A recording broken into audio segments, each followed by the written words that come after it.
Civil services టార్గెట్గా ఉన్నటువంటి ఒక స్టూడెంట్ ఇంటర్మీడియట్ తర్వాత డిగ్రీలో జాయిన్ అవ్వాలా లేదంటే బీటెక్లో జాయిన్ అవ్వాలా, ఒకవేళ డిగ్రీలో జాయిన్ అయితే ఏ సబ్జెక్ట్స్ తీసుకుంటే సివిల్ సర్వీసెస్ ఎగ్జామినేషన్ ప్రిపరేషన్ ఈజీగా మారుతుంది. ఇలా స్టూడెంట్స్ అండ్ పేరెంట్స్కి రకరకాల సందేహాలు ఉంటాయి.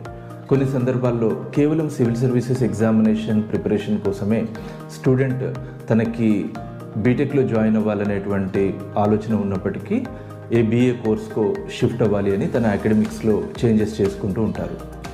కానీ ఇక్కడ ఒక important point students and parents గుర్తుంచుకోవాల్సింది ఏంటంటే, ఏ అకాడమిక్ బ్యాక్గ్రౌండ్ ఉన్నప్పటికీ, అది రెగ్యులర్ డిగ్రీ అయి ఉండొచ్చు, బీటెక్ అయి ఉండొచ్చు, లేదంటే చార్టెడ్ అకౌంటెన్సీ లాంటి ప్రొఫెషనల్ కోర్సెస్ అయి ఉండొచ్చు, ఒక లా గ్రాడ్యుయేట్ అయి ఉండొచ్చు, ఏ అకాడమిక్ బ్యాక్గ్రౌండ్ ఉన్నటువంటి స్టూడెంట్ అయినా సివిల్ సర్వీసెస్ ఎగ్జామినేషన్ క్లియర్ చేయడానికి వీలవుతుంది.